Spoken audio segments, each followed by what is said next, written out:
এই মুহূর্তে দর্শনার্থীদের ভিড় কেমন দেখছেন বলবেন?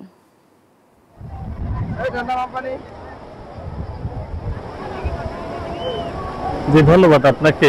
ঈদের টানা ছুটির পঞ্চম দিন আজকে শুক্রবার।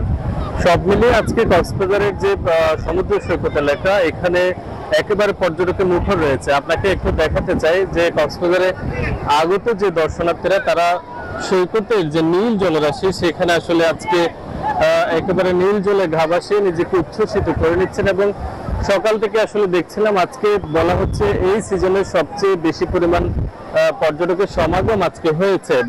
ব্যবসায়ীরা ধারণা করছেন আজকে প্রায় লক্ষাধিক পর্যটক কক্সবাজারে সমাগম হয়েছে। সকাল থেকে আসলে দেখছিলাম ভোরের আলো উঠে দেওয়ার সাথে সাথে কক্সবাজার সৈকতে পর্যটকের মুখর, এবং অনেককে আসলে দেখছিলাম যারা হোটেলে রুম না পেয়ে বিভিন্ন জায়গায়।